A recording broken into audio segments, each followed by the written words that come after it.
Voici ta valise. Retourne chez ta mère, avant que je n'appelle les voisins, et que je ne leur demande de te jeter dehors. Gisèle posa bruyamment la valise noire, en plein milieu de l'entrée. Les roulettes heurtèrent le seuil, et la poignée métallique rebondit lourdement contre le mur.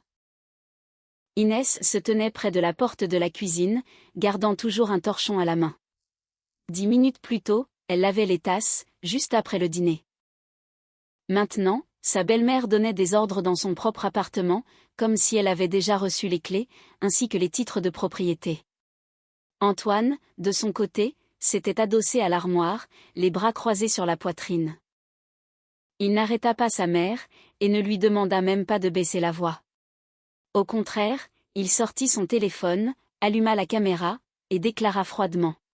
« Si tu sors maintenant, tu ne pourras plus rentrer. Ne dis pas, plus tard, que tu n'as pas été prévenu. » Inès regarda d'abord le téléphone, puis son mari. L'objectif n'était pas pointé sur Gisèle, qui hurlait et agitait les bras, mais uniquement sur elle, et sur la valise. Le matin même, Antoine avait dit que, le soir venu, il devait discuter calmement du budget familial. La conversation avait commencé par une demande, donnée à sa mère 2000 €, pour rénover sa maison de campagne. Quand Inès avait refusé de toucher au compte épargne, Gisèle l'avait traitée de radine, affirmant qu'une épouse digne de ce nom ne compte pas ce qui est dépensé, surtout pour la mère de son mari. Antoine exigea que l'argent soit transféré immédiatement. Inès, pour sa part, proposa de voir d'abord le devis. Après cela, cette discussion paisible s'était soudainement transformée en une expulsion, visiblement préparée à l'avance. « Ça fait 8 ans que tu vis au crochet de mon fils, » hurla la belle-mère, en ouvrant grand la porte d'entrée. « Et maintenant, tu oses me demander des comptes, pour chaque planche achetée ? Dehors. On verra bien qui voudra de toi, sans cet appartement, et sans Antoine. » La porte de l'appartement d'en face s'entr'ouvrit. Madame Martin, une voisine âgée, vêtue d'un chaud peignoir d'intérieur, jeta un coup d'œil dans le couloir. À l'étage inférieur, une autre porte claqua. Gisèle haussa le ton, comptant manifestement sur ce public inattendu. Elle annonça que, depuis des années, Inès insultait son mari, cachait son salaire, et refusait d'aider la famille. Antoine, lui, continuait de filmer. Il tourna son téléphone, de façon à cadrer la porte ouverte, ainsi que la valise aux pieds de sa femme. Inès comprit enfin, leur but n'était pas seulement de l'effrayer. Il voulait enregistrer le moment précis où elle prendrait elle-même ses affaires, pour quitter l'appartement. « Vous avez déjà préparé mes affaires ?» demanda-t-elle. « Tout le nécessaire est là », répondit la belle-mère, d'un ton triomphant. « Tu viendras chercher le reste plus tard, si Antoine te le permet. » Inès posa le torchon sur le meuble, et s'approcha de la valise. Elle ressemblait, en effet, à sa propre valise de voyage, une valise noire, de taille moyenne, avec un onglet raflé près de la roulette inférieure. Seulement, il manquait, sur la poignée, le ruban rouge qu'elle avait attaché, juste avant son voyage à Lyon l'année dernière. À la place, sur le côté, pendait une étiquette de bagages délavés. Inès se pencha, mais Antoine fit aussitôt un pas en avant. « Ne fais pas de cinéma, prends ça et pars. Je veux juste vérifier, pour voir ce que ta mère a décidé de me laisser, pour ses premiers jours. » « Ce sont tes affaires, » trancha vivement Gisèle. « Je les ai pliées moi-même. » Inès remarqua alors que sa belle-mère jetait un regard rapide vers son fils. Un simple mouvement des yeux, mais où l'on pouvait déceler, l'espace d'un instant, une pointe de peur. Inès s'accroupit, tourna les petites molettes sur la combinaison standard, celle qu'ils utilisaient toujours en voyage, et tira sur les loquets. L'un s'ouvrit immédiatement, mais le second resta bloqué. Antoine tendit la main, comme s'il voulait l'arrêter, mais Madame Martin était déjà sortie sur le palier, pour demander s'il fallait appeler la police.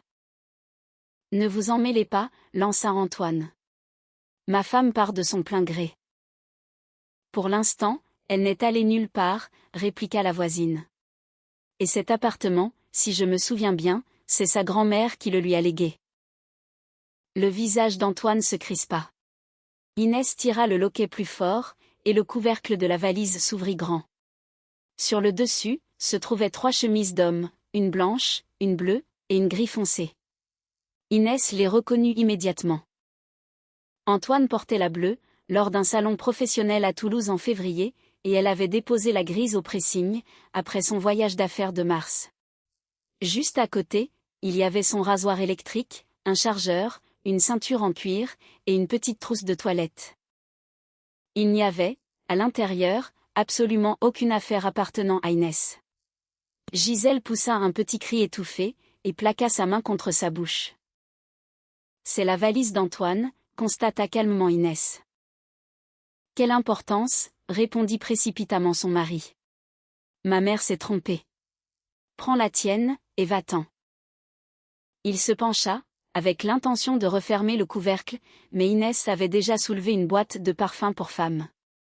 Le flacon était scellé.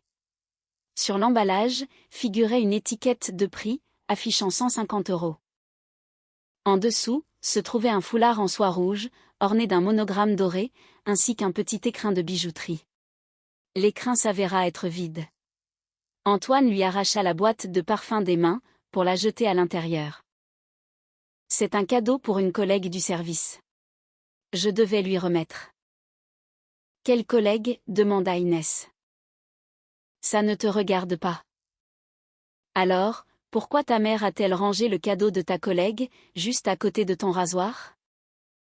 Discrètement, avec son pied, Gisèle tenta de glisser une pochette transparente sous les chemises. Inès eut toutefois le temps de remarquer, sur le coin d'une page, le logo d'une banque. Elle retira la pochette, bien avant que sa belle-mère ne puisse s'en emparer. À l'intérieur, se trouvait un contrat de crédit à la consommation, d'un montant de 8 000 €. L'emprunteur désigné était Antoine. Le contrat avait été signé 8 mois auparavant, mais Inès le voyait pour la première fois. Sur la page suivante, figurait l'échéancier des paiements. Plusieurs mensualités avaient été réglées avec du retard, et le montant mensuel correspondait, presque au centime près, à l'argent qu'Antoine donnait soi-disant, ces derniers temps, pour rénover la maison de campagne de sa mère. « Tu as pris un crédit ?» demanda Inès. « C'est pour des frais professionnels, l'entreprise va tout me rembourser. »« Pourquoi alors la banque prélève-t-elle les mensualités sur notre compte commun ?» Antoine cessa de filmer, et rangea son téléphone dans sa poche.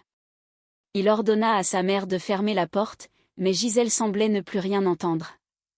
Elle fixait la valise grande ouverte, comme si, à l'intérieur, il n'y avait pas des chemises et des papiers, mais une condamnation. Inès retourna encore quelques documents. Sous le contrat de crédit, elle trouva des additions de restaurant, une quittance de location pour un appartement meublé, et 2 factures provenant d'un hôtel en dehors de la ville. Toutes les dates correspondaient au jour où Antoine était prétendument en voyage d'affaires.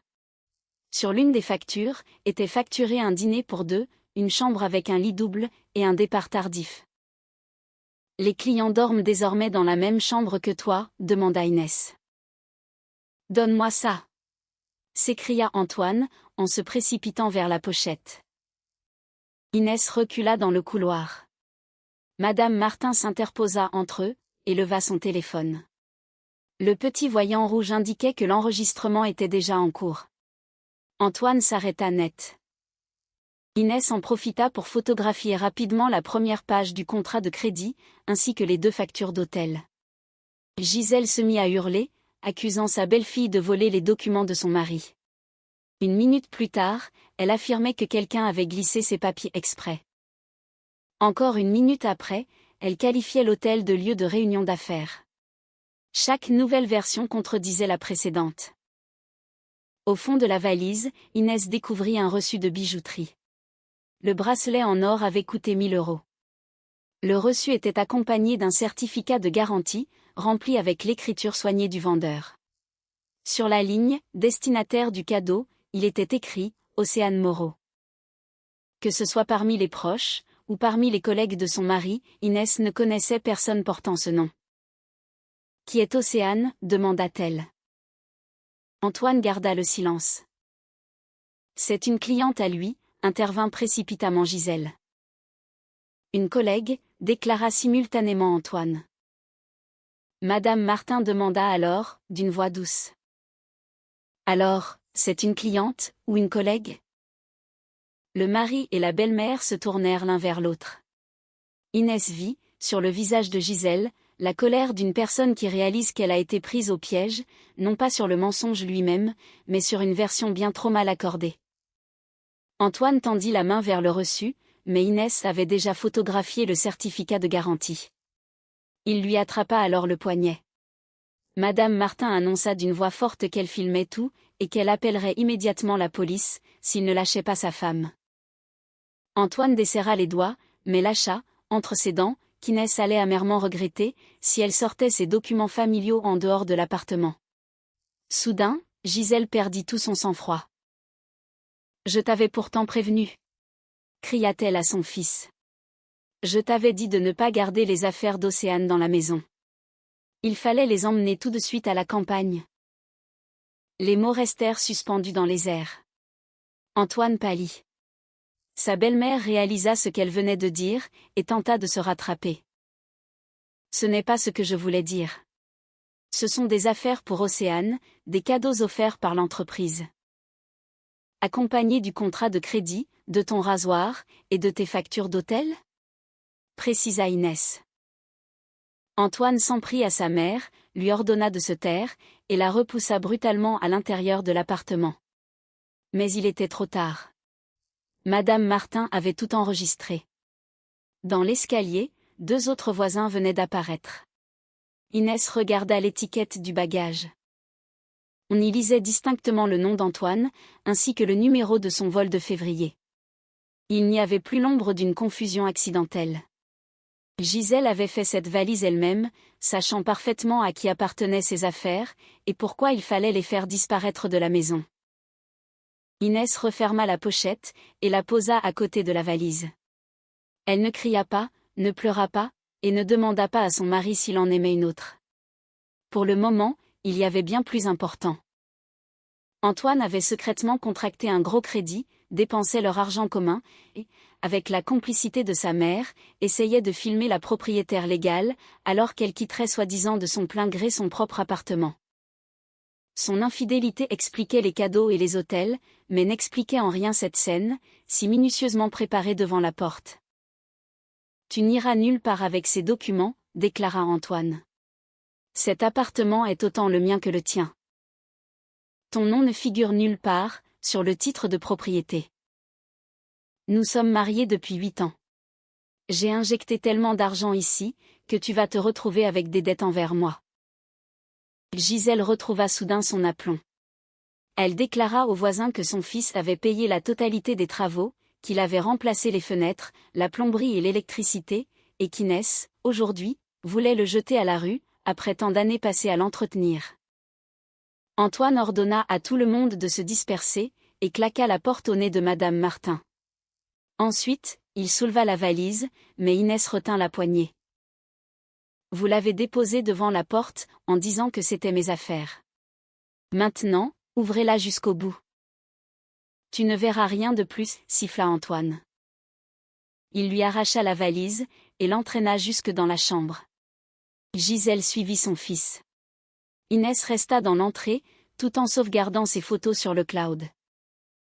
Elle entendait, derrière la porte fermée de la cuisine, sa belle-mère accuser Antoine de négligence, tandis que lui demandait, furieux, pourquoi sa mère avait pris précisément cette valise. Leur voix devenait de plus en plus basse. Inès alluma le dictaphone de son téléphone, et s'approcha prudemment. « Tu m'as dit toi-même de débarrasser tout ce qui était lié à Océane, » chuchota Gisèle. « Je comptais emmener la valise à la campagne ce matin. Elles sont identiques. J'ai pris la mauvaise. Maintenant, elle a des photos. Tu te rends compte de ce que tu as fait ? Efface-les de son téléphone, pendant qu'elle dort. Elle a peut-être déjà tout envoyé à quelqu'un. » Ils gardèrent le silence durant quelques secondes.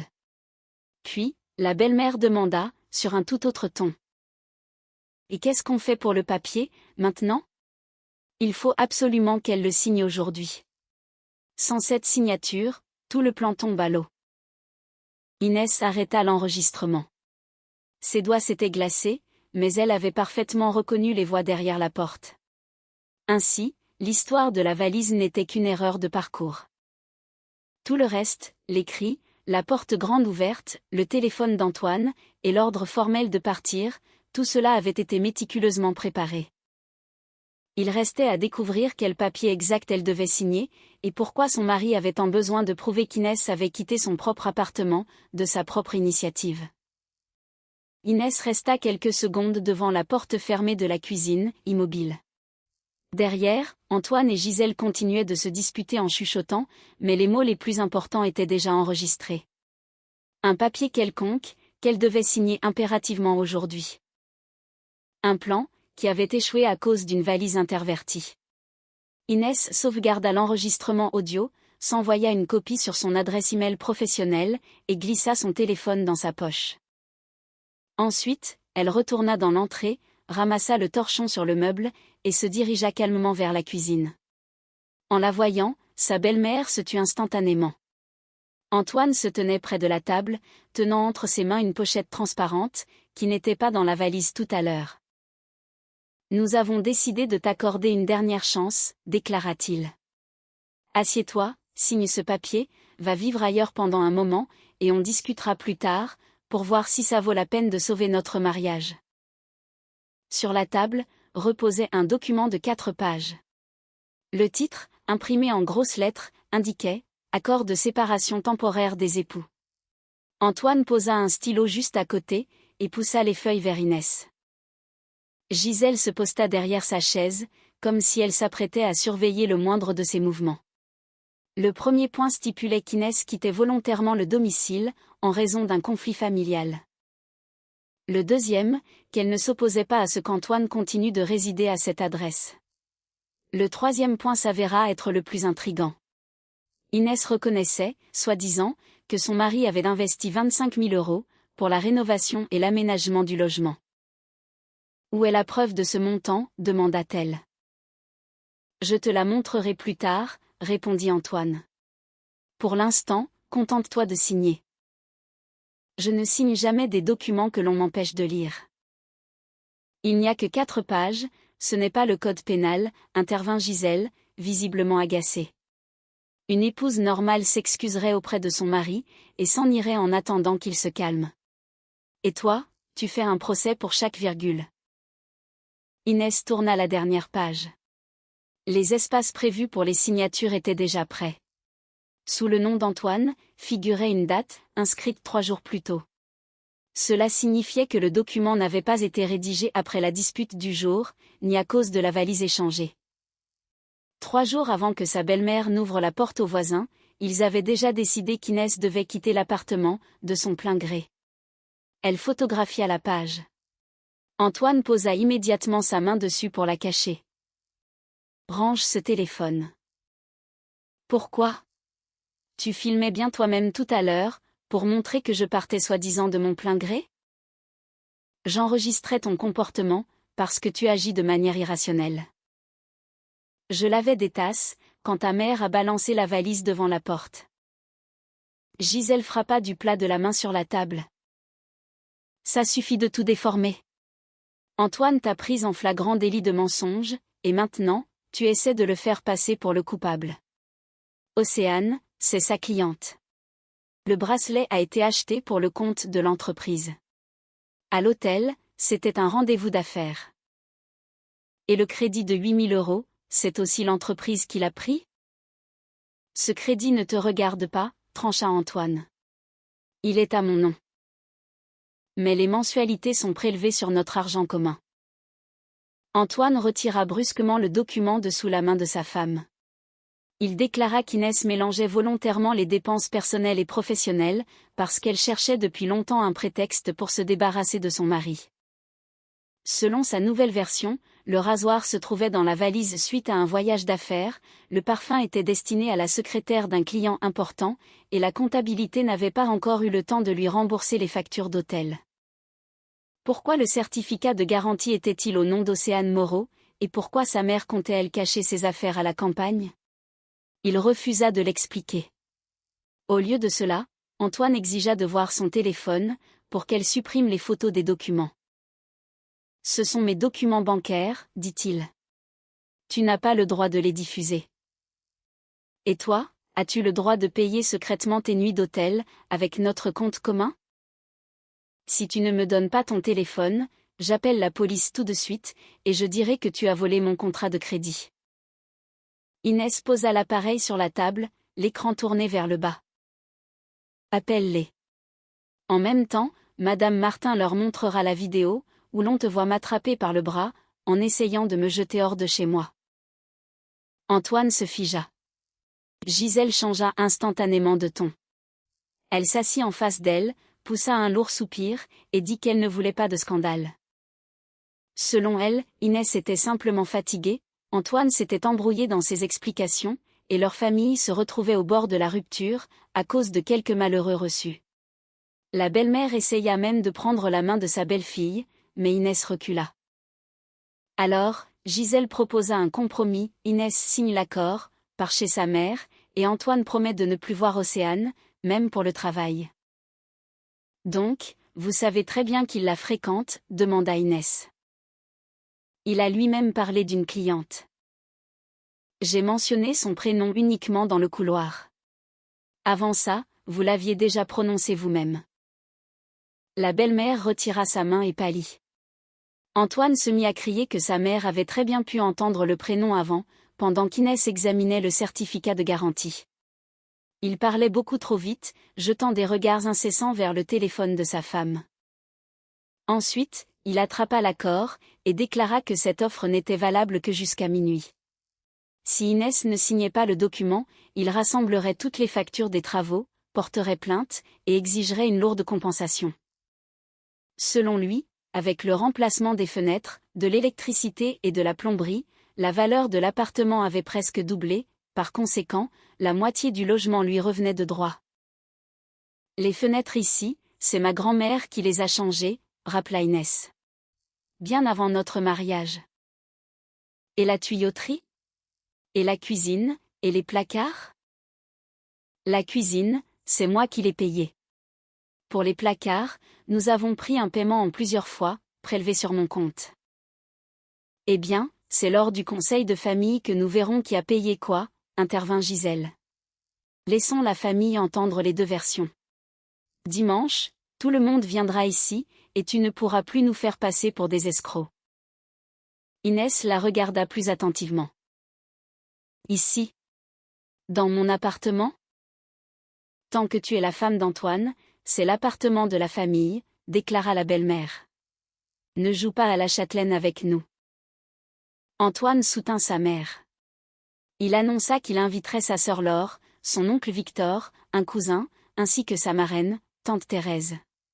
Tous savaient prétendument combien d'argent il avait investi dans ce logement. Inès comprit alors pourquoi ils avaient tant besoin d'une réunion publique. D'abord, on devait la faire passer pour une hystérique devant les voisins, puis, la forcer à signer ce papier devant les membres de la famille. Même si le document ne donnait pas à Antoine de droit de propriété, il pourrait s'en servir comme d'une preuve de séparation volontaire, et d'une reconnaissance de cette dette fictive. Quelques minutes plus tard, Gisèle passait déjà des appels à leurs proches. Elle n'alla même pas dans une autre pièce, et parlait d'une voix volontairement forte. Oui, Inès a mis Antoine à la porte. Tu te rends compte? Après tout ce qu'il a fait pour elle. Elle a trouvé des reçus professionnels, et a fait une scène épouvantable. Non, nous ne le laisserons pas à la rue. Venez dimanche, et vous entendrez tout par vous-même. Il y a 5 minutes, c'était moi qu'on mettait à la porte, fit remarquer Inès. La belle-mère couvrit le micro avec sa main. Prouve-le. Madame Martin a tout filmé. Le visage de Gisèle se décomposa, mais seulement pendant une seconde. Ensuite, elle reprit sa conversation, en ajoutant que sa belle-fille avait exprès monté la voisine contre eux. Antoine, pendant ce temps, venait d'envoyer à quelqu'un une vidéo filmée dans le couloir. Dans cette séquence, il manquait le début de la dispute, les hurlements de sa mère, et l'image de la valise ouverte. Il avait coupé l'enregistrement, de sorte qu'il ne reste que le visage d'Inès, ses paroles au sujet des documents, et le moment où elle retenait fermement la poignée de la valise. Sous la vidéo, il avait écrit « elle a pris mes affaires, et exige que je renonce à l'appartement. La première à appeler fut la sœur d'Antoine. Sans même dire bonjour, elle accusa Inès d'ingratitude, affirmant que son frère portait tout sur ses épaules depuis 8 ans. Puis, elle ajouta. Maman m'a dit que tu voulais divorcer depuis longtemps, et que c'est pour ça que tu cachais de l'argent. Quel argent? Ne fais pas l'innocente, Antoine est au courant pour ton compte séparé. Inès raccrocha. Le compte séparé en question était un compte épargne, ouvert bien avant leur mariage. Antoine en connaissait parfaitement l'existence, mais il présentait maintenant ses économies personnelles antérieures au mariage, comme des fonds familiaux dissimulés en secret. Il ne s'agissait donc pas uniquement de l'appartement. Ils avaient besoin d'une excuse pour l'accuser de fraude financière, afin de détourner l'attention de leurs propres dépenses.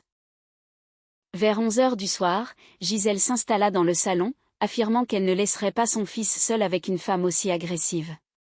Antoine verrouilla la valise dans la chambre, et garda la clé avec lui.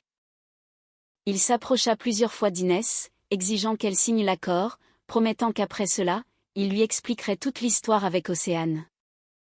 Lorsqu'elle refusa, il menaça de changer, dès le lendemain matin, le mot de passe du réseau Internet de la maison, de bloquer la carte bancaire commune, et de prévenir ses supérieurs qu'elle utilisait sa messagerie professionnelle pour stocker des documents volés.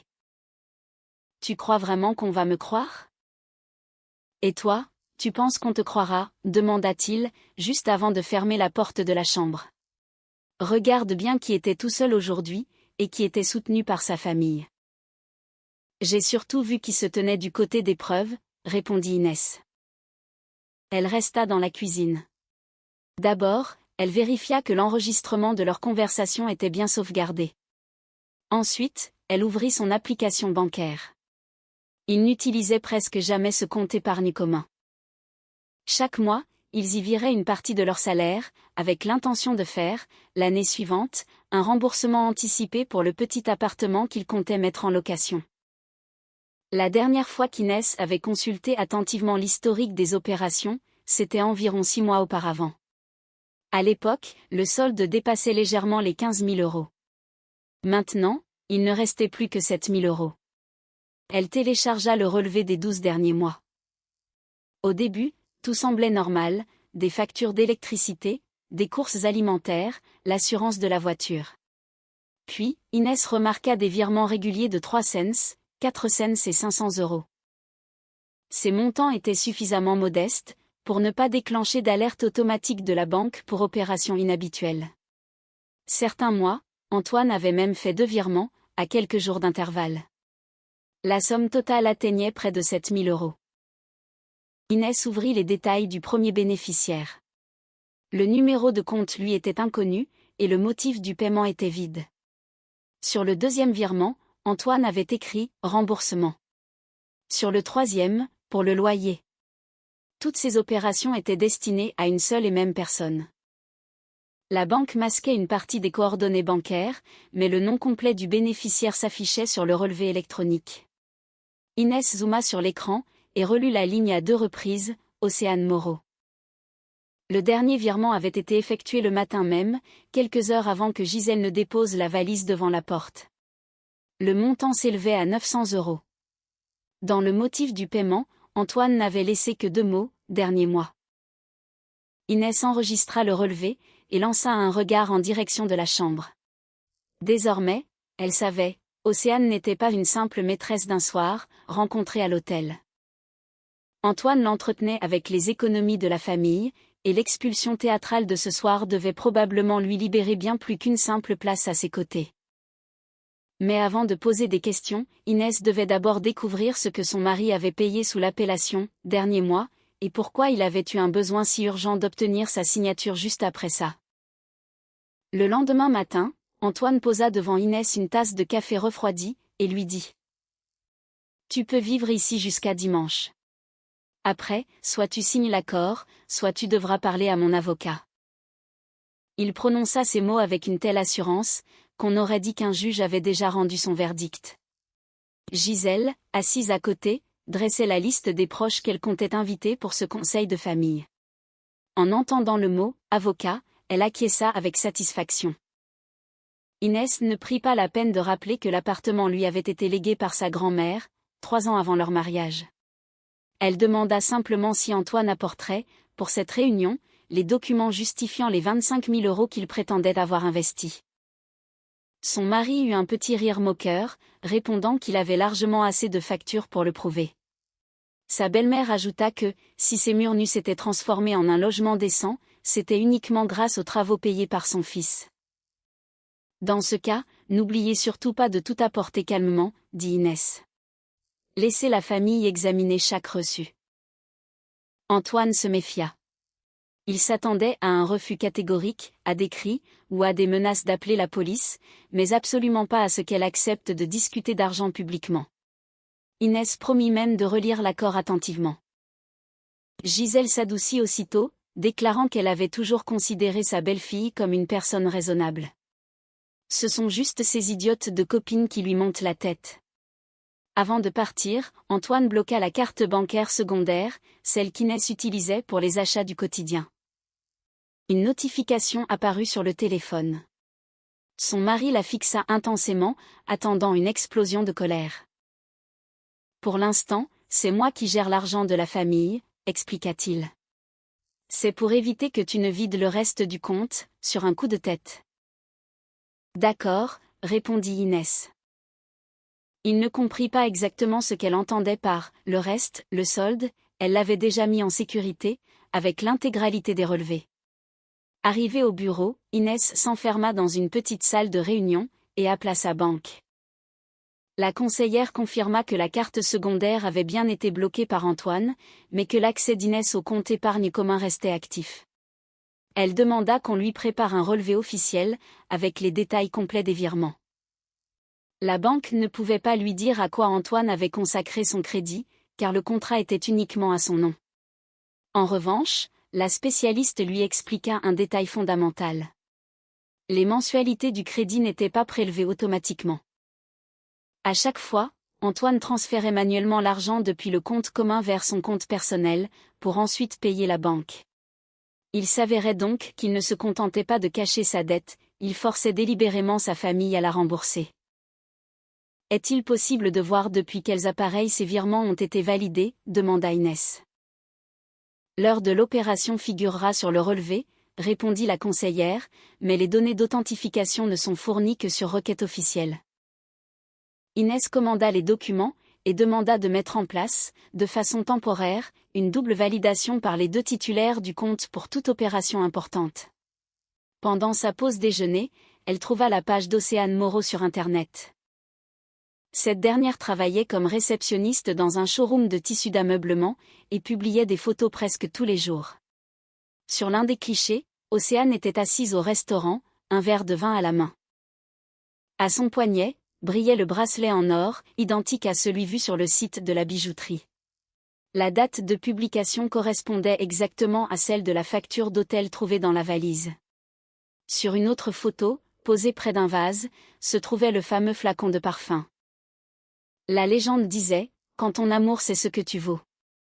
L'homme n'apparaissait pas dans le cadre, mais on apercevait, dans le miroir de l'armoire, le reflet d'un bras portant une montre. Cette montre, Inès l'avait offerte à Antoine pour ses 35 ans. Elle sauvegarda les photos, avec leur date et leur lien. Puis, elle remarqua une publication postée le matin même. Dans une entrée, s'empilaient des cartons, 2 grands sacs, et un tapis roulé. Océane posait à côté, vêtue d'un ensemble d'intérieur rouge. Sous la photo, il était écrit « Dernier mois dans cet appartement en location. Bientôt, je déménage là où tout sera enfin pour de vrai. » L'une de ses amies demanda, dans les commentaires, si l'homme marié avait fini de régler son problème. Océane répondit avec un émoji rieur, et cette phrase « Dimanche, c'est le conseil de famille, et lundi, je récupère les clés. » Inès relut le commentaire à plusieurs reprises. Dimanche, Antoine réunissait ses proches dans son propre appartement. Lundi, Océane s'attendait à recevoir les clés. Ainsi, la mention « dernier mois » sur le virement bancaire correspondait bien au paiement du loyer. Son mari était tellement sûr de sa victoire, qu'il avait déjà fixé la date d'emménagement de sa maîtresse. Inès réussit à identifier l'adresse de l'immeuble, grâce à une photo prise par la fenêtre. Derrière Océane, on devinait l'enseigne d'une pharmacie de garde, ainsi que la façade en briques d'un centre commercial. Inès connaissait bien ce quartier. Il n'était pas très loin de la maison de campagne de Gisèle. Dans une publication plus ancienne, Océane avait photographié un repas livré, sans masquer l'étiquette collée sur le sac. Le numéro de l'appartement était flou, mais le nom de la résidence se lisait parfaitement. Inès décida de ne pas s'y rendre seule. Elle appela Madame Martin, et lui demanda de conserver l'enregistrement de la veille, dans 2 endroits différents. La voisine lui demanda aussitôt si Antoine l'avait menacée. En apprenant l'existence des virements, et des publications d'Océane, elle fut scandalisée. « Ça veut dire qu'il voulait te jeter à la rue, pour installer cette femme ici le lendemain ? Pour le moment, ce n'est qu'une supposition. Après le coup de la valise, plus rien ne m'étonne avec eux. » Madame Martin accepta de l'accompagner. Elle précisa qu'elle n'interviendrait pas directement, mais qu'elle resterait à proximité, prête à appeler la police si Antoine apparaissait, et tentait de lui arracher son téléphone. Le soir venu, elles arrivèrent devant l'immeuble en question. Au rez-de-chaussée, se trouvait un relais colis, et juste devant l'entrée, la voiture d'Antoine était garée. Inès photographia la plaque d'immatriculation, l'heure et l'adresse, puis elle alluma son dictaphone, et s'engouffra à l'intérieur derrière un résident. Elle trouva le numéro de l'appartement sur un carton, qu'un livreur montait justement au 5e étage. Sur l'étiquette de livraison, le nom d'Océane Moreau était imprimé en gros caractères. Inès ne prétendit pas être une livreuse. Elle attendit que la porte s'ouvre, pour appuyer fermement sur la sonnette. Océane apparut 1 minute plus tard. À son poignet, elle portait le fameux bracelet en or. Derrière elle, on apercevait des cartons emballés, et sur une petite table, reposait un trousseau de clés, orné d'un porte-clés en forme de cœur rouge. « C'est pour moi ?» demanda-t-elle, d'un air agacé. « Je suis la femme d'Antoine. » Océane pâlit, mais ne referma pas la porte. Son premier réflexe ne fut pas la surprise, mais un regard furtif en direction de l'ascenseur, comme si elle s'attendait à y voir surgir son amant. Puis, elle eut un petit rire moqueur, et croisa les bras. Il a enfin tout raconté. Il m'a raconté qu'il vous transférait l'argent de notre famille. Antoine paie cet appartement, parce qu'il y passe la moitié de la semaine. C'est son choix. Et le bracelet, les hôtels, et les 900 € de ce matin, c'est aussi son choix. Toute trace d'assurance disparut du visage d'Océane. Elle exigea de savoir comment Inès avait eu connaissance de ces montants. Inès répondit qu'elle était la cotitulaire du compte, depuis lequel l'argent avait disparu. Océane jeta un regard vers ses cartons, et tenta de claquer la porte, mais à cet instant précis, un téléphone d'homme se mit à sonner à l'intérieur. Inès reconnut immédiatement la sonnerie. C'était elle-même qui l'avait configurée sur le téléphone d'Antoine, quelques mois auparavant. « Il est là ?» demanda Inès. « Non, il a oublié son téléphone. » C'est bien pratique. Dans ce cas, vous pouvez l'appeler tout de suite avec un autre numéro, pour lui demander où vous déménagez lundi. Ça ne vous regarde pas. S'il s'agit de mon appartement, alors oui, ça me regarde. Océane la regarda avec une incompréhension des plus sincères. Votre appartement ? Antoine m'a dit qu'il avait été acheté pendant votre mariage, et que la moitié lui appartenait. Vous alliez de toute façon divorcer. Il m'a affirmé que vous alliez signer une reconnaissance de dette, pour repartir vivre chez votre mère. Inès ne l'interrompit pas. Plus elle gardait le silence, plus Océane essayait de se justifier. Elle expliqua qu'Antoine avait déjà commandé de nouveaux rideaux pour l'appartement, et promis de libérer une pièce pour y installer son bureau. Gisèle elle-même était venue la voir, lui avait montré des photos du logement, en lui conseillant quel meuble garder. Selon la belle-mère, Inès n'en était la propriétaire que de manière temporaire, car sans l'argent de son mari, elle n'aurait même pas pu payer les travaux. « Et le crédit de 8 000 € demanda Inès. « Savez-vous où il l'a dépensé ?» Océane détourna le regard. « Ce n'est pas mon argent, mais c'est vrai que j'en ai reçu une partie. Il m'a aidé pour le loyer et les meubles, le reste, il l'a donné à sa mère pour la maison de campagne. En tout cas, c'est ce qu'il m'a dit. Des pas rapides résonnèrent depuis l'intérieur de l'appartement. Antoine apparut dans le couloir, en train de boutonner sa chemise. En voyant Inès, il s'arrêta d'abord net, puis bondit sur le palier, pour tenter de lui arracher son téléphone. « Tu me fais suivre ? Tu as complètement perdu la tête ?» Inès recula. Madame Martin sortit de derrière l'angle de l'escalier, et leva son propre appareil. « Ne la touchez pas, je filme encore une fois. » Antoine se figea. Océane lui demanda, d'un ton irrité, pourquoi il lui avait garanti que sa femme avait déjà accepté de partir.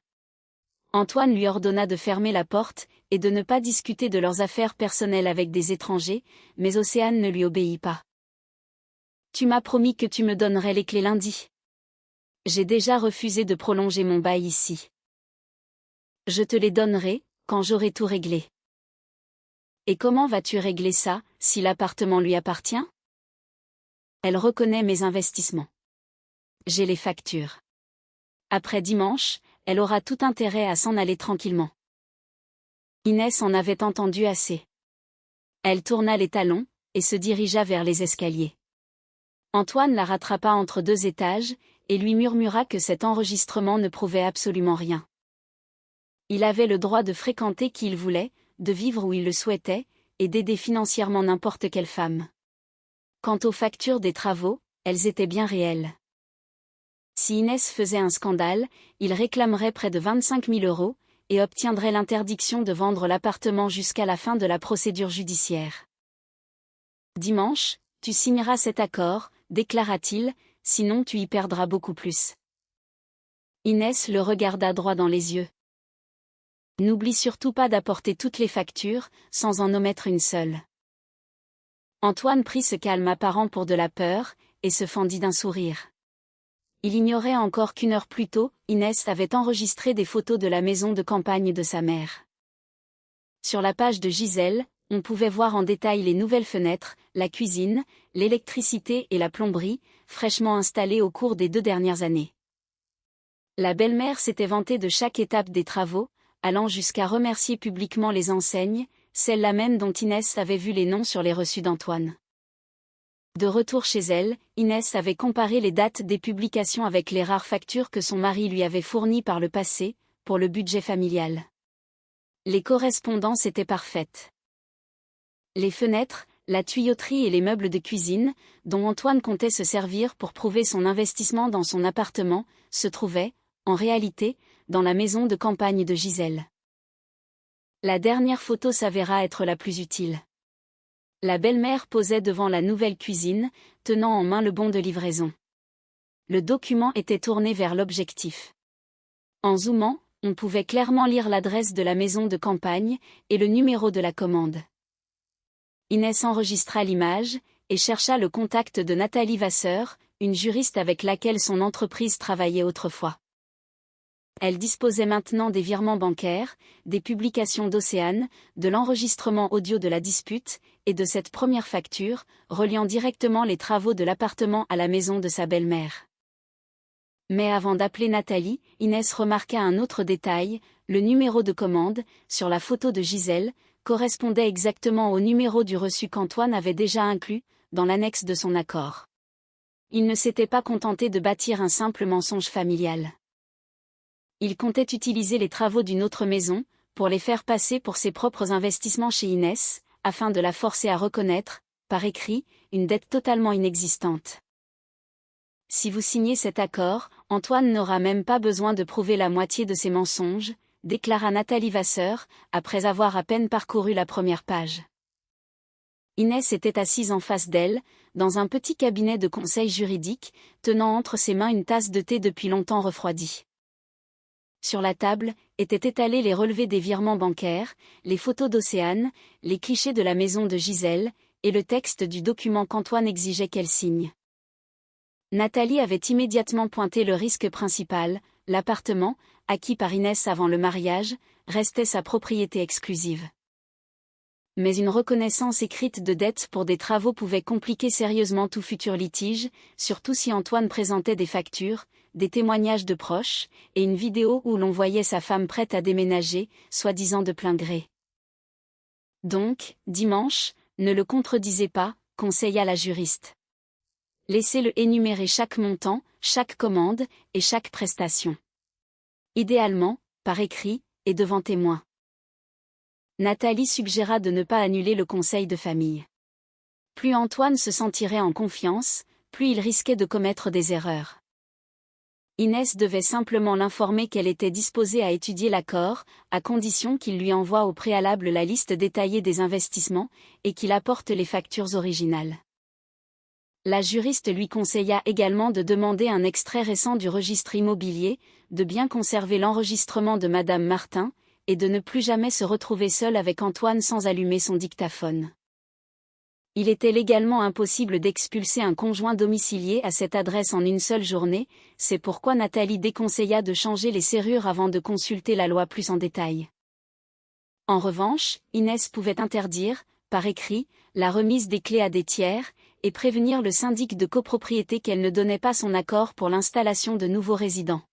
« Et s'il amène Océane ?» demanda Inès. « Tant mieux.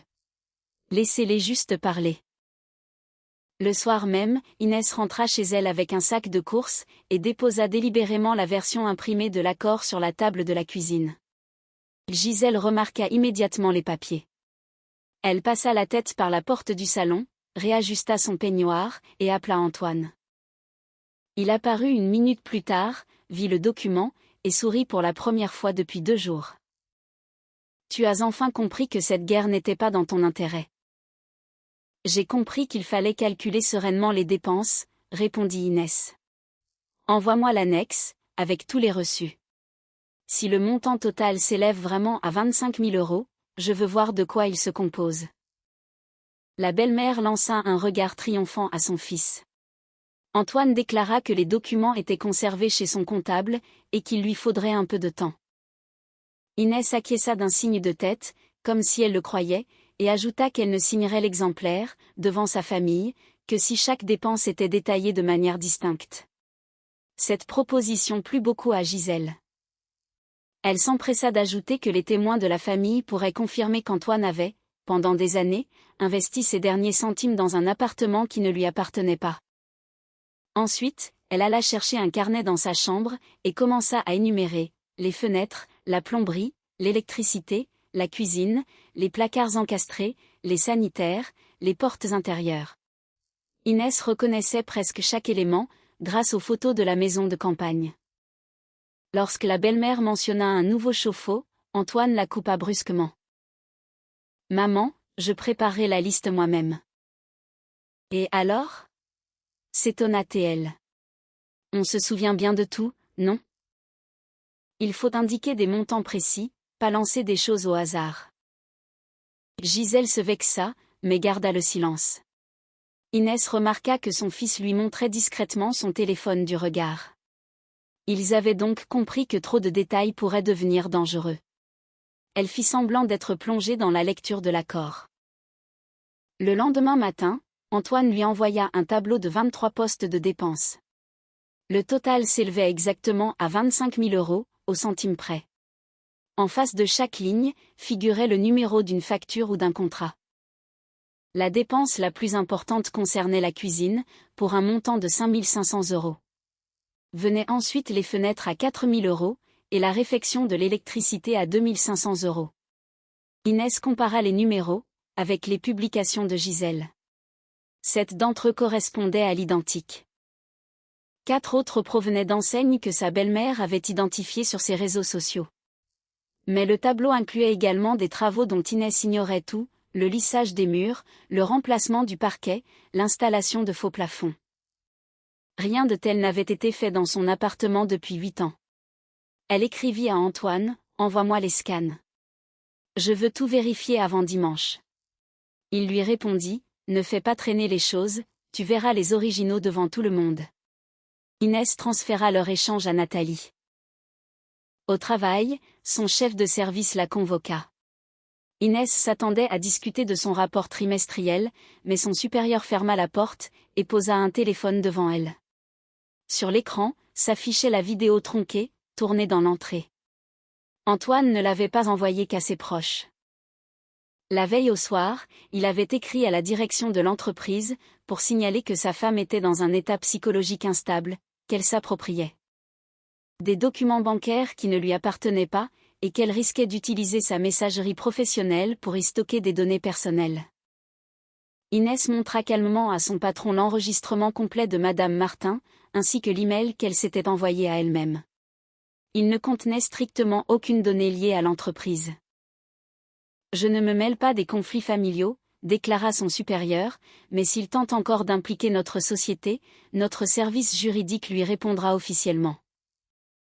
Inès demanda qu'on lui conserve l'email reçu d'Antoine, avec toutes ses données techniques et l'heure exacte de l'envoi. En voyant que sa plainte n'avait pas fonctionné, Antoine se montra encore plus aimable le soir venu. Il apporta des fleurs, les disposa dans un vase, et proposa de commander à dîner.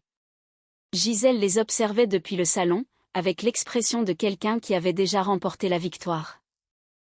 À table, Antoine admit que sa liaison avec Océane avait été une erreur, mais il la justifia immédiatement par la froideur de sa femme.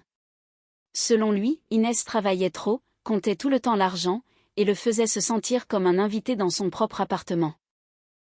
Il promit de rompre tout contact avec sa maîtresse, si sa femme signait l'accord, reconnaissait les frais des travaux, et l'autorisait à vivre dans l'appartement jusqu'à ce que le divorce soit prononcé. Et Océane, où ira-t-elle à la fin de son bail, demanda Inès. La fourchette d'Antoine s'arrêta en plein vol. Ça ne me regarde plus. Lundi, elle attend de recevoir des clés. Elle n'aura rien du tout, si tu cesses de détruire notre famille. Gisèle s'immisça rapidement dans la conversation. Elle déclara qu'Océane n'était qu'une petite idiote, qui avait pris trop au sérieux les belles paroles d'un homme marié. Selon sa nouvelle version, elle n'avait rencontré cette maîtresse que pour la convaincre de laisser Antoine tranquille. Les photos de l'appartement ? Elle les lui avait montrées par hasard, lors d'une simple discussion sur les travaux de rénovation. Inès écouta sans l'interrompre, puis demanda pourquoi sa belle-mère avait eu l'intention d'emporter les affaires d'Océane à la campagne. Gisèle s'étouffa avec son eau, et assura qu'elle n'avait jamais prononcé une chose pareille. Alors j'ai du mal à entendre, conclut paisiblement Inès. Antoine se détendit visiblement. Il était désormais persuadé qu'elle n'avait pas enregistré leur dispute. Le samedi, l'appartement fut transformé en un véritable tribunal prémédité. Gisèle déplaça les chaises, prépara la table, et annonça à chaque invité qu'Inès avait presque accepté de se comporter de manière digne. Laure, la sœur d'Antoine, apporta une tarte, et demanda immédiatement quand sa belle-sœur allait libérer la chambre à coucher. L'oncle Victor promit de témoigner qu'il avait personnellement aidé à remplacer la tuyauterie, alors qu'Inès ne l'avait vue dans l'appartement que 3 fois en tout. Sa marraine appela pour prévenir qu'elle viendrait avec un ami agent immobilier, chargé d'évaluer la part revenant à Antoine. Inès ne corrigea personne. Elle se contenta d'écrire l'heure exacte de la réunion à Nathalie, et s'assura que la juriste l'attendrait à proximité, prête à intervenir. Vers 21h, Antoine finit par envoyer l'archive contenant les scans de ses documents. La majorité des factures étaient très mal photographiées, les bords étaient coupés, les dates floues, les adresses de livraison masquées, mais 3 fichiers, en revanche, paraissaient bien trop impeccables. Il s'agissait des procès-verbaux de réception des travaux, pour la réfection de l'électricité, le lissage des murs, et la pose du parquet. Sur tous ces documents, le client indiqué était Antoine, et l'adresse des travaux était bien l'appartement d'Inès. En bas de page, figuraient les signatures de l'artisan, et celles de la propriétaire, qui avait soi-disant validé les travaux sans aucune réserve. Inès zooma sur le dernier document. Son nom de famille était correctement orthographié, mais la lettre I ressemblait curieusement à celle qu'Antoine traçait, lorsqu'il signait des cartes de vœux au nom de toute la famille. La date de la réception du parquet sembla familière à Inès. Elle ouvrit son agenda professionnel, et retrouva la trace d'un déplacement à Strasbourg. Ce jour-là, Inès se trouvait à plus de 1000 km de Paris, intervenait lors d'une conférence, et avait réglé sa nuit d'hôtel le soir même, avec sa carte bancaire. Elle envoya le document à Nathalie. La réponse ne se fit pas attendre. Ne leur montrez pas que vous l'avez remarqué. Faites en sorte qu'Antoine confirme, à voix haute demain, l'authenticité de ces documents. Inès fixa de nouveau la signature. Désormais, le plan de son mari ne faisait plus aucun doute. Il ne se contentait pas de faire passer les travaux de la maison de sa mère pour un investissement dans son appartement. Il avait déjà fabriqué de faux documents, prouvant qu'Inès avait elle-même réceptionné des travaux fictifs, et validé leur coût. Et le lendemain, Antoine comptait bien attester de cette fraude devant toute la famille. Le dimanche, vers midi, il ne restait plus une seule chaise libre dans l'appartement. Gisèle avait fait asseoir les convives en demi-cercle autour de la table, comme si elle avait préalablement distribué les rôles d'un procès. Près d'Antoine, avait pris place sa sœur Laure, son oncle Victor, et sa marraine, tante Thérèse. L'agent immobilier, qui se prénommait Stéphane, disposa devant lui un bloc-notes et une calculatrice. Madame Martin se tenait près de la fenêtre. La belle-mère l'avait accueillie avec une froideur glaciale, sans pour autant réussir à la mettre à la porte. Inès avait prévenu tout le monde que la voisine était présente, en tant que témoin du conflit survenu vendredi. Nathalie, quant à elle, attendait son appel dans sa voiture, juste en bas de l'immeuble. Inès posa son téléphone, l'écran tourné vers le bas, activa l'enregistrement, et apporta une pochette contenant des feuilles vierges. Tout le monde crut qu'il s'agissait de l'accord, qu'elle allait enfin signer. Antoine ouvrit la séance par un discours, visiblement préparé à l'avance. Il expliqua que, pendant 8 ans, il avait investi tout son salaire dans l'appartement de sa femme, renonçant, pour le bien de la famille, à s'acheter une voiture, ainsi qu'à de nombreuses vacances. Et voilà qu'aujourd'hui, Inès tentait soi-disant de le mettre à la rue. Quant à Océane, il la qualifia d'erreur de parcours, sans aucun rapport avec ce litige matériel.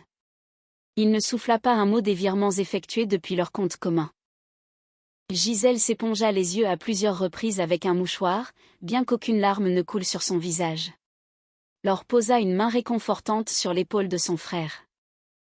Lorsqu'Antoine eut terminé, la belle-mère déclara qu'une femme honorable se devait, soit de céder une part à son mari, soit de lui rembourser la totalité de ses investissements. Les autres membres de la famille acquiescèrent en chœur, sans même demander à Inès pourquoi. 2 jours plus tôt, sa valise l'attendait déjà sur le palier. « Je suis prête à examiner chacune de tes demandes, » déclara Inès. « Mais je veux d'abord m'assurer que nous parlons de dépenses réelles. » Elle déposa sur la table le tableau fourni par Antoine, et lui demanda de confirmer le montant total. Son mari annonça le chiffre de 25 000 €. Ensuite, Inès posa une condition très simple. Face à chaque poste de dépense, il devait certifier de sa propre main que la fourniture ou la prestation concernait exclusivement cet appartement et que les documents étaient bien authentiques.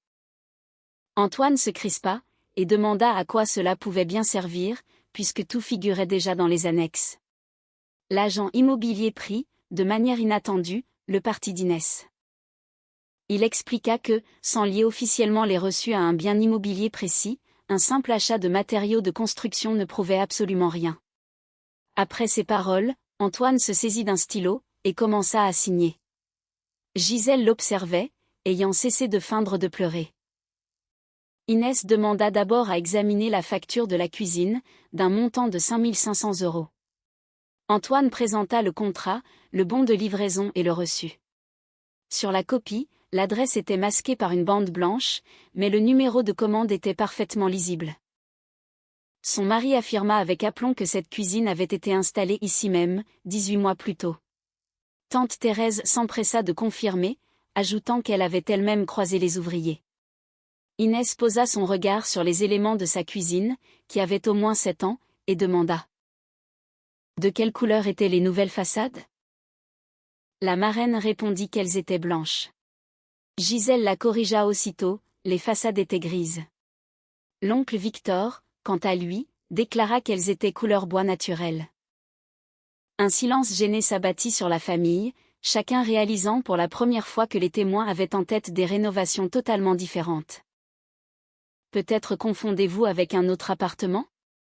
suggéra doucement Inès. On ne confond rien du tout, trancha la belle-mère. C'est moi qui ai choisi cette cuisine avec Antoine. Dans ce cas, donnez-moi le nom du magasin. Gisèle cita l'enseigne, celle-là même qu'elle avait mentionnée dans sa publication sur les travaux de sa maison de campagne. Antoine claqua brutalement son stylo sur la table, et exigea qu'on arrête cet interrogatoire. Inès ne chercha pas à argumenter. Elle lui demanda simplement d'apposer sa signature sur la ligne, afin d'attester que la cuisine de cette commande précise se trouvait bien dans son appartement. Après une courte hésitation, il s'exécuta. Madame Martin zooma avec son appareil, filmant le numéro du contrat et la signature. Stéphane, l'agent immobilier, fronça les sourcils, et demanda à voir la fameuse cuisine, mais Antoine prétendit qu'après l'installation, il avait fallu renvoyer les façades à cause d'un défaut de fabrication. Lorsqu'on lui demanda de présenter le bon de retour correspondant, il fut incapable de répondre. On passa ensuite aux fenêtres. Gisèle raconta en détail comment son fils avait déboursé 4 000 € et surveillé les poseurs pendant 3 jours. Inès s'approcha de la fenêtre et désigna le logo du fabricant, gravé sur la partie intérieure du cadre. L'entreprise avait arrêté de produire cette gamme, 2 ans avant qu'Inès ne fasse la connaissance d'Antoine. Ces fenêtres, c'était sa grand-mère qui les avait fait poser. La belle-mère en resta muette un instant, avant de déclarer qu'elle ne parlait pas des cadres, mais du double vitrage. Antoine confirma à nouveau ses dires, en signant. Stéphane inspecta les fixations, et fit remarquer que le vitrage n'avait jamais été démonté. À la suite de cela, l'agent immobilier ferma sa calculatrice, et demanda pourquoi on l'avait fait venir pour évaluer une part, alors que le droit même d'Antoine à une compensation n'était toujours pas prouvé. Antoine répliqua que les pièces maîtresses de son dossier étaient les procès-verbaux de réception des travaux. Il sortit les 3 originaux, et les déposa devant Inès. Sur chacun d'eux, figurait une signature ressemblant fortement à la sienne.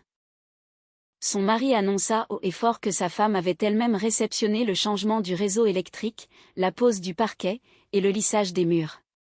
Selon lui, elle tentait maintenant de renier sa propre signature, uniquement parce qu'elle avait décidé de divorcer. Laure exigea qu'Inès arrête d'humilier son frère. Gisèle s'adressa à Madame Martin, lui demandant de bien filmer en gros plan la façon dont sa belle-fille allait nier l'évidence. Inès laissa la voisine s'approcher, puis étala les procès-verbaux par date, et demanda encore une fois à Antoine s'il considérait bien que ces documents étaient authentiques. « Oui », répondit-il. « Et si nécessaire, je le répéterai devant un juge. » « Répète-le tout de suite, à côté de chaque acte. » Antoine regarda les membres de sa famille, prit son stylo, et écrivit au dos du premier document « J'atteste de l'authenticité ». Sous cette phrase, il inscrivit la date et signa. Il fit de même sur les 2 autres. Inès demanda à Madame Martin de filmer les 2 côtés de chaque feuille, dans un seul plan continu. Gisèle sourit avec mépris, en disant que son fils avait enfin une preuve que sa femme ne pourrait pas réfuter. Autour de la table, personne ne comprit pourquoi Inès, après ces mots, remercia Antoine. Seul Stéphane recula sa chaise, et la dévisagea attentivement. Il avait déjà deviné que cette confirmation écrite n'était pas pour arranger le mari, mais bien pour la servir, elle. Inès ouvrit son ordinateur portable, et afficha à l'écran un billet de train électronique pour Strasbourg. Puis, elle montra sa carte d'embarquement, le programme de la conférence, une photo d'elle sur scène, et une facture d'hôtel. Tous ces documents portaient la date à laquelle elle aurait soi-disant réceptionné le parquet, fraîchement posé dans son appartement. Ce jour-là, Inès se trouvait à plus de 1000 km de Paris. Antoine rétorqua immédiatement qu'elle avait très bien pu signer le document à l'avance. Inès zooma alors sur le texte du procès-verbal. Il y était expressément mentionné que la cliente avait personnellement inspecté les travaux terminés, après la pose du parquet, et n'avait relevé aucun défaut. Son mari modifia aussitôt sa version, peut-être qu'un coursier avait apporté le document à son retour, et que l'artisan s'était trompé de date. « Donc, c'est bien ma signature ?» demanda Inès. « Bien sûr que c'est la tienne. »« Et les travaux ont bien été réalisés ici ?»« Oui. » Elle ne posa pas d'autres questions, et composa le numéro de l'entreprise de rénovation, inscrit sur le tampon. La conversation fut mise sur haut-parleur. L'employé demanda les numéros des 3 procès-verbaux, fit une longue recherche dans sa base de données, et annonça que l'entreprise n'avait jamais émis 2 de ces documents. Cette série avait été utilisée il y a 4 ans, mais les numéros appartenaient à des commandes complètement différentes. Le 3e contrat existait bel et bien, cependant, le chantier ne se trouvait pas dans l'appartement d'Inès. En raison des règles de confidentialité, l'employé refusa de communiquer l'adresse exacte, se contentant de confirmer que les travaux avaient été effectués au lieu dit Les Chênes. Il y eut un silence si pesant dans la pièce, qu'on pouvait entendre le bourdonnement du réfrigérateur. La maison de campagne de Gisèle se trouvait, justement, au lieu dit Les Chênes. La belle-mère fut la première à reprendre ses esprits, et accusa l'employé de faire une erreur. Elle exigea qu'on lui passe le directeur, mais Inès coupa la communication, et sortit un email officiel certifié, provenant de cette même entreprise. Le message indiquait formellement que la société n'avait jamais réalisé de travaux à l'adresse de son appartement. L'email était accompagné d'une copie du véritable contrat, pour la réfection du réseau électrique. Le client enregistré était Gisèle Dupont, et le lieu des travaux, une résidence secondaire. Le numéro du contrat était scrupuleusement identique à celui qu'Antoine venait d'ajouter à la liste de ses investissements, et qu'il avait validé de sa propre signature. L'oncle Victor retira lentement sa main de la pochette. 10 minutes plus tôt, il s'apprêtait encore à raconter comment il avait aidé à changer la tuyauterie chez Inès. On découvrait maintenant qu'il avait été présent à la campagne, et que la moindre question sur le lieu des travaux pouvait le faire passer du statut de témoin familial à celui de complice d'une escroquerie. Tante Thérèse murmura qu'on l'avait probablement trompée, elle aussi. Laure demanda à sa mère pourquoi la cuisine et les fenêtres s'étaient retrouvées aux chênes.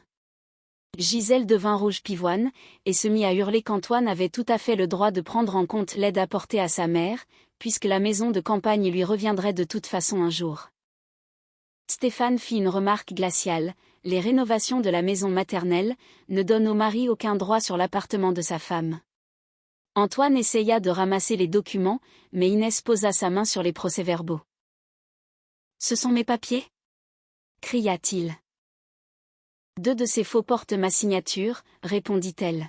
« Ils resteront donc sur cette table, jusqu'à l'arrivée de la juriste. » Le mot « juriste » acheva de ruiner l'assurance de la belle-mère.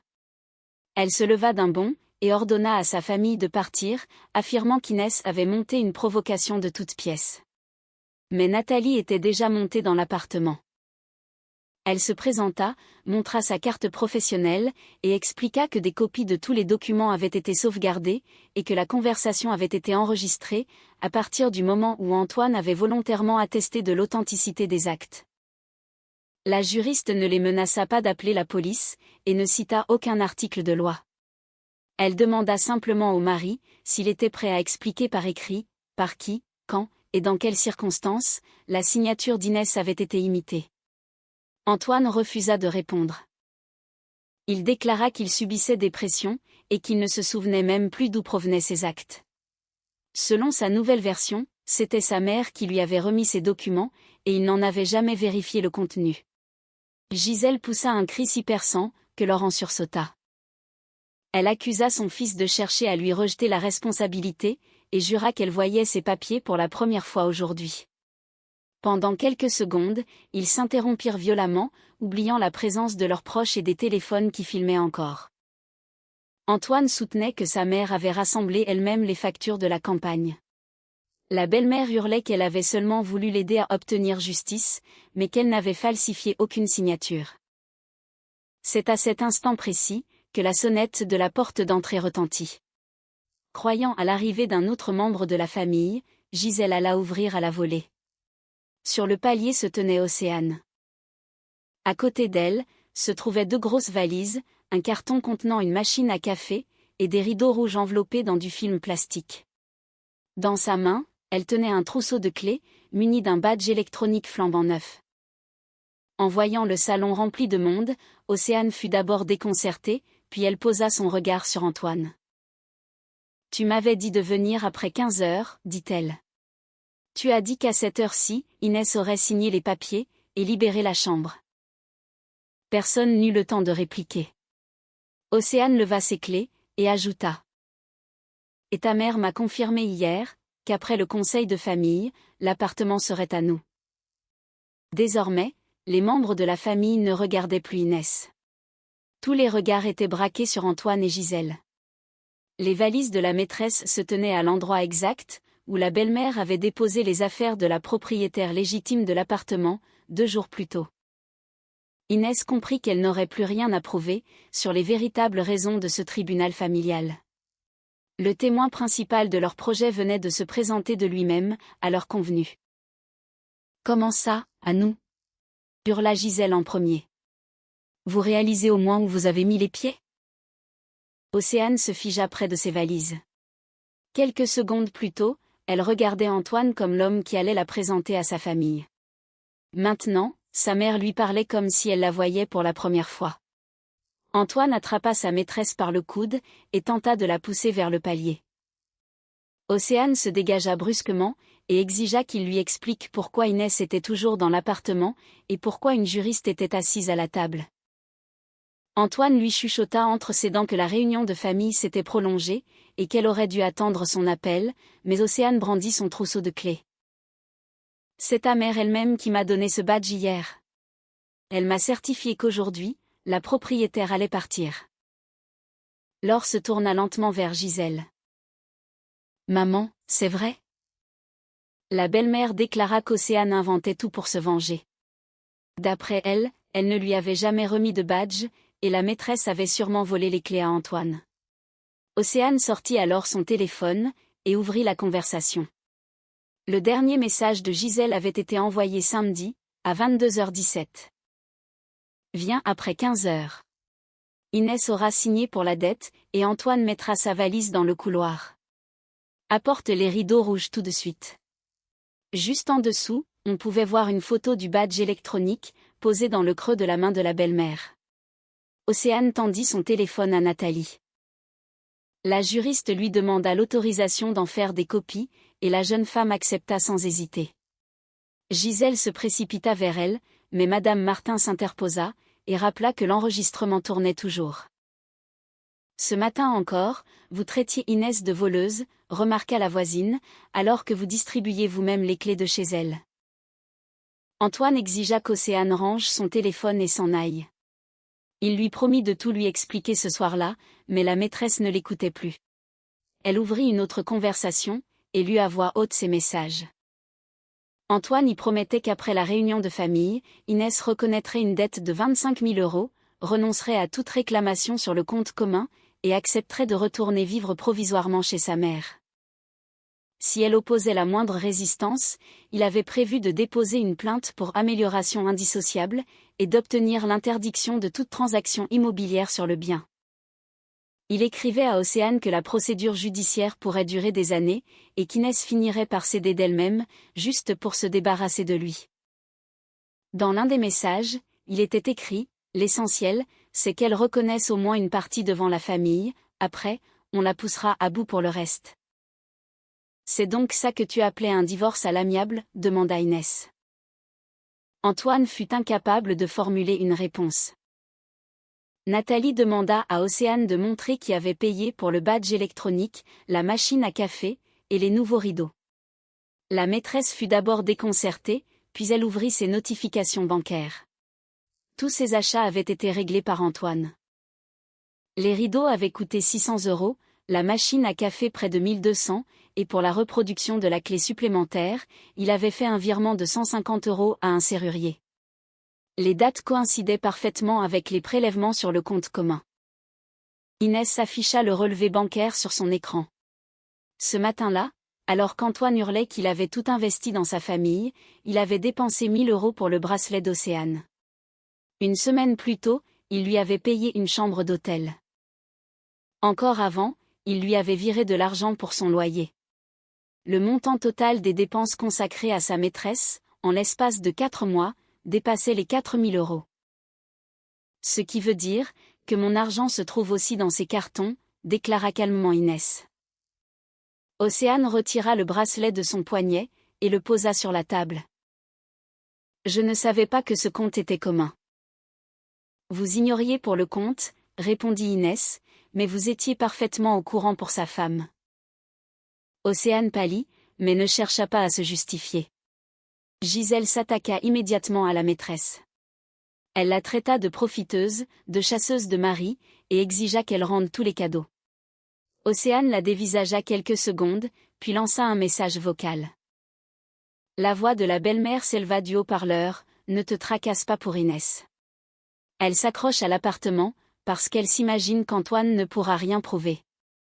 Nous avons les factures, les faux actes, et la famille de notre côté.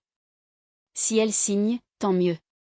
Si elle ne signe pas, on l'effraiera de toute façon avec un procès. L'important, c'est que tu ne te montres pas avant dimanche. » Après ces paroles, même tante Thérèse se leva de table. Elle déclara que personne ne l'avait informée de l'existence de faux actes, ni de ses valises prêtes à l'avance. L'oncle Victor l'approuva, et se dirigea le premier vers la sortie. « Ne m'impliquez plus jamais dans vos magouilles, lança-t-il à Antoine. Je n'irai pas mentir devant un juge. » Quelques minutes plus tard, Laure était le seul soutien familial qu'il restait à Antoine, mais elle non plus ne prenait plus la défense de son frère. Elle lui demanda s'il avait réellement souscrit un crédit de 8 000 € pour rénover la maison de campagne de leur mère. Antoine jura que cet argent avait été dépensé pour les besoins de la famille. Inès ouvrit le second relevé bancaire. Le jour de l'obtention du prêt, 5 500 € avaient été transférés au magasin de bricolage qui avait livré la cuisine aux Chênes. Antoine avait ensuite viré 1 500 € à Océane, pour son loyer et ses meubles, et avait retiré le reste en espèces. Il n'y avait, dans ces documents, aucun paiement relié à l'appartement d'Inès. Gisèle essaya de justifier que la maison de campagne appartiendrait un jour à son fils, et que ses frais devaient, par conséquent, être considérés comme familiaux. Laure rappela que sa mère avait promis de partager cette maison entre ses deux enfants.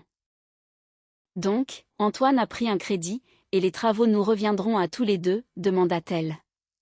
Alors, pourquoi est-ce à Inès de payer? Sa mère lui ordonna de se taire. Nathalie déposa une feuille blanche devant Antoine. Elle lui expliqua que toute discussion sur un accord amiable était désormais terminée. Il lui était maintenant demandé de certifier 3 faits très simples. L'appartement appartient à Inès.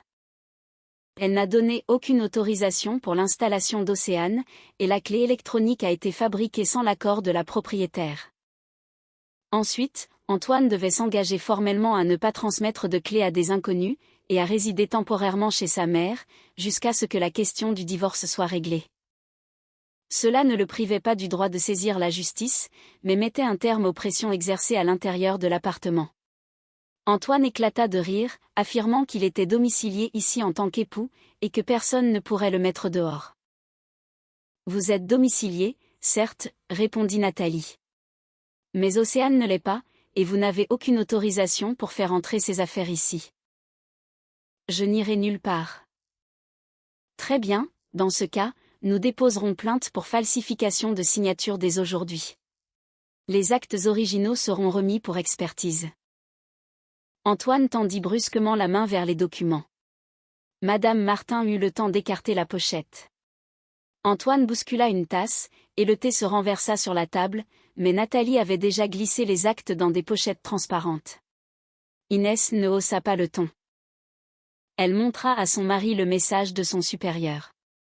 Le service juridique de l'entreprise avait conservé sa fausse réclamation, et était prêt à témoigner de cette tentative d'intimidation sur leur employé. Ensuite, elle ouvrit le brouillon d'une déclaration concernant les virements frauduleux du compte commun. Y figuraient les montants, les dates, l'identité des bénéficiaires, ainsi que l'achat de la clé électronique. Antoine regarda sa mère, espérant son soutien. Cependant, Gisèle recula vers la porte. « Je n'étais absolument pas au courant pour les signatures, déclara-t-elle précipitamment. Tout ça, ce sont vos histoires de couple. Il y a 5 minutes, c'était encore un tribunal de famille, lui rappela Inès. Maintenant, c'est soudainement devenu des histoires de couple. » La belle-mère détourna le regard. Pendant ce temps, Océane fit un aller-retour dans le couloir, et revint sans les rideaux rouges. Elle laissa la machine à café, le bracelet et le badge près des documents, puis exigea qu'Antoine lui rembourse immédiatement l'argent du loyer, qu'elle avait refusé de renouveler à sa demande. Il lui ordonna de dégager. Océane frappa du poing sur le carton, et déclara qu'elle avait conservé un autre message vocal, une discussion au cours de laquelle Antoine promettait de mettre une partie de son futur appartement à son nom. Son mari la traita de menteuse, jurant qu'il n'avait jamais eu l'intention de vivre avec elle. Océane garda le silence pendant plusieurs secondes, comme si elle réalisait seulement maintenant, qu'elle n'avait jamais été pour lui une nouvelle famille, mais un simple outil de pression contre sa femme. « Ça veut dire que tu m'as utilisé pour lui faire peur, et la forcer à signer tes papiers ? C'est toi qui as voulu te mêler de tout. Non, c'est toi qui m'as donné ces clés. » Elle tendit son téléphone à Nathalie pour qu'elle copie les messages. Lorsqu'Océane fut partie, Laure se prépara également à sortir.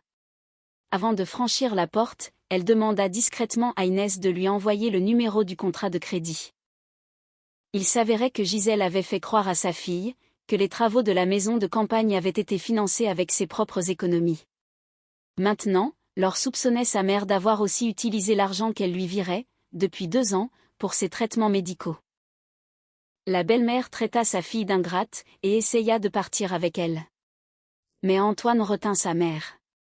Il lui demanda où il allait loger, s'il signait l'engagement de quitter les lieux. Gisèle répondit qu'il faisait bien trop froid l'hiver à la campagne, et que son appartement en ville était beaucoup trop petit pour 2 personnes. Pour la première fois de la journée, Antoine ne la regardait plus comme une alliée, mais comme une personne pour qui il avait déjà falsifié des documents et souscrit un crédit, mais qui lui refusait à présent ne serait-ce qu'un canapé. Au bout de 20 minutes, il finit tout de même par signer l'engagement de départ temporaire. Non pas parce qu'il reconnaissait ses torts, mais parce que Nathalie avait fait appel à la police, pour faire constater le conflit, et remettre la plainte concernant les faux documents. En présence des agents, Antoine ne criait plus. Il déclara avoir reçu les procès-verbaux par email, et les avoir confondus par erreur avec des actes authentiques. Cependant, lorsqu'on lui demanda pourquoi, 1 heure plus tôt, il avait personnellement certifié chaque document, il répondit qu'il se trouvait dans un état de stress intense. Les policiers prirent les dépositions de toutes les personnes présentes, photographièrent les originaux, et avertirent Antoine qu'il était strictement interdit de détruire ou de modifier les documents. Gisèle refusa de faire une déclaration sans la présence de son avocat. En partant, elle tenta de récupérer la machine à café, mais Inès l'en empêcha. « Elle a été achetée avec notre compte. Elle restera ici jusqu'au partage des biens. » La belle-mère reposa le carton par terre avec une telle brutalité, qu'un bruit de verre brisé retentit à l'intérieur. Lorsque la porte se referma derrière Antoine, l'appartement retrouva son calme, pour la première fois depuis des jours. Madame Martin aida à débarrasser les tasses de la table. Nathalie dressa la liste des prochaines étapes, bloquer le badge supplémentaire, prévenir le syndic de copropriété, demander des documents bancaires approfondis, déposer une demande de divorce, et transmettre les signatures pour expertise. Inès s'approcha de sa valise, toujours posée contre le mur. Elle la souleva, et la rapporta dans la chambre. Ce n'était plus le bagage d'une femme que l'on s'apprêtait à expulser. C'était l'ultime preuve, de la certitude avec laquelle Antoine et sa mère considéraient que cet appartement leur appartenait déjà. C'est à cet instant qu'Inès reçut un message d'Océane. Elle lui avait envoyé un fichier audio de 8 minutes, accompagné de ce texte, « Écoutez la dernière minute. Je pense que c'est important. » Inès lança l'enregistrement. Au début, Antoine parlait de divorce, de clés et de nouveaux meubles, puis sa voix se fit plus basse. « Quand Inès aura signé pour la dette, je la forcerai aussi à renoncer à l'argent sur le compte. On remboursera le crédit. On rendra à ma mère ce qu'elle a payé pour la maison de campagne, et on partagera le reste. Si elle décide de porter plainte pour falsification, on dira qu'elle a tout inventé, juste après avoir découvert pour toi. » Nathalie mit l'enregistrement sur pause, et regarda Inès. Désormais, elle ne possédait pas seulement la preuve que les actes étaient faux. Elles avaient un enregistrement où Antoine expliquait à l'avance pourquoi ces actes avaient été créés, et comment il comptait accuser sa propre femme. L'enregistrement d'Océane changea complètement la donne. Dès le lendemain matin, Nathalie transmit une copie du fichier audio, accompagnée des conversations, des relevés bancaires et des actes contestés. Les documents originaux furent envoyés pour une analyse graphologique. Inès adressa une demande distincte au syndic et découvrit qu'Antoine n'avait pas commandé un badge supplémentaire, mais deux. Le second n'était mentionné nulle part. Le gestionnaire bloqua immédiatement les deux clés, dressa un procès-verbal et vérifia le registre des entrées. Au cours de la dernière semaine, le badge inconnu avait été utilisé à 4 reprises, tard le soir, pendant qu'Inès était au travail. La caméra du hall d'entrée révéla la présence de Gisèle. La belle-mère pénétrait dans l'appartement avec un sac vide, et en ressortait avec des pochettes, ainsi qu'une petite mallette métallique, qu'Inès conservait dans le tiroir du bas de son bureau. Cette mallette contenait les anciens documents de l'appartement, le testament de sa grand-mère, et les factures des travaux réalisés avant son mariage. Inès ne s'aperçut de leur disparition qu'après avoir visionné les images. Antoine ne répondit pas à ses messages, mais une heure plus tard, sa mère l'appela. Gisèle déclara qu'elle avait pris ses papiers pour les mettre en lieu sûr, parce qu'elle ne faisait pas confiance à sa belle-fille. Lorsqu'Inès exigea qu'elle lui restitue la mallette en présence de la police, la belle-mère changea de version. Elle prétendit alors qu'Antoine lui avait lui-même demandé de prendre ses documents, afin que sa femme ne détruise pas les preuves de ses investissements. Inès ne chercha pas à discuter. Elle envoya l'enregistrement de l'appel à Nathalie, et rédigea un unique message, rapporté tout avant 18 h. Passé ce délai, ma plainte inclura le vol de ces documents. À 17h40, Gisèle se présenta devant l'immeuble. Antoine se tenait à ses côtés, tenant la mallette métallique. Ils refusèrent de monter, et exigèrent qu'Inès descende seule. Mais Nathalie, Madame Martin et un employé du syndic l'attendaient déjà devant la porte d'entrée. La remise s'effectua sous le regard de la caméra. À l'intérieur de la mallette, il manquait le testament de sa grand-mère, ainsi que 2 factures. Antoine jura qu'il n'y avait jamais été. Inès sortit alors une photo, prise un an plus tôt lors du renouvellement de son assurance. Les documents y apparaissaient bien à l'intérieur, et la date du cliché était visible. Gisèle se mit à accuser son fils. Antoine rétorqua que c'était sa mère qui avait trié les papiers à la campagne. 10 minutes plus tard, la belle-mère sortit les feuilles manquantes, de la poche intérieure de son manteau. Je les avais posées à part par erreur, se justifia-t-elle. Vous avez fait faire une clé par erreur, vous avez volé ces documents par erreur, et vous avez fabriqué de faux actes par erreur, répondit Inès. Ça fait beaucoup d'erreurs pour une seule famille. 2 semaines plus tard, le rapport d'expertise tomba. La signature d'Inès, présente sur les 3 actes, n'était pas de sa main. Les échantillons d'écriture les plus proches étaient ceux d'Antoine, prélevés sur ses formulaires bancaires, et sur ses propres déclarations écrites. La conclusion définitive devait être rendue lors d'une enquête plus approfondie, mais cela suffisait amplement pour trancher le litige matériel. L'entreprise de rénovation confirma que les 2 tampons avaient été copiés à partir d'anciens documents, et que le contrat original concernait bien la maison des Chênes. Le magasin fournit l'adresse de livraison de la cuisine. La société de fenêtres certifia qu'elle n'avait jamais opéré dans l'appartement d'Inès. Sur la somme totale de 25 000 €, il ne restait pas la moindre dépense qu'Antoine puisse lier à son logement, mais il décida tout de même de l'assigner en justice. Dans sa requête, Antoine exigea une compensation, pour la prétendue augmentation de la valeur de l'appartement durant le mariage, et essaya de faire interdire à Inès d'en disposer librement, jusqu'à la fin de la procédure. Il ne joignit plus les faux actes à sa demande. À la place, il présenta des photos de travaux, le témoignage de sa mère, et un tableau de dépenses. Lors de la première audience, son avocat plaida avec assurance, jusqu'à ce que Nathalie demande que l'on vérifie l'adresse de livraison, pour chaque reçu présenté. La cuisine était partie aux Chênes. Le parquet avait été acheté pour la maison de campagne, tout comme l'électricité. Les rideaux de luxe se trouvaient chez Océane. Quant à la machine à café, elle était encore sous scellé chez Inès, car elle avait été achetée avec le compte commun, la veille de sa tentative d'installation de sa maîtresse. Gisèle se présenta au tribunal en tailleur sombre, jouant à la perfection le rôle de la mère offensée. Elle déclara que sa belle-fille avait vécu au crochet d'Antoine pendant 8 ans, et qu'elle essayait maintenant de le faire jeter en prison, suite à une simple dispute familiale. Nathalie demanda alors pourquoi, dans ce cas, la belle-mère avait remis la clé à Océane à l'avance, et lui avait ordonné d'apporter les rideaux. Gisèle répondit qu'elle voulait simplement effrayer Inès, pour l'obliger à retrouver la raison. On diffusa ensuite son message vocal, celui parlant des factures, de la famille, et des faux actes. La belle-mère exigea que l'on coupe le son, et se mit à hurler qu'elle n'avait donné à personne l'autorisation d'utiliser une conversation privée. Le juge l'interrompit, et lui rappela que le tribunal n'était pas réuni pour juger une querelle familiale, mais pour déterminer l'origine exacte des dépenses présentées. Océane se présenta à la barre d'elle-même. Elle ne jeta aucun regard, ni à Antoine, ni à Inès.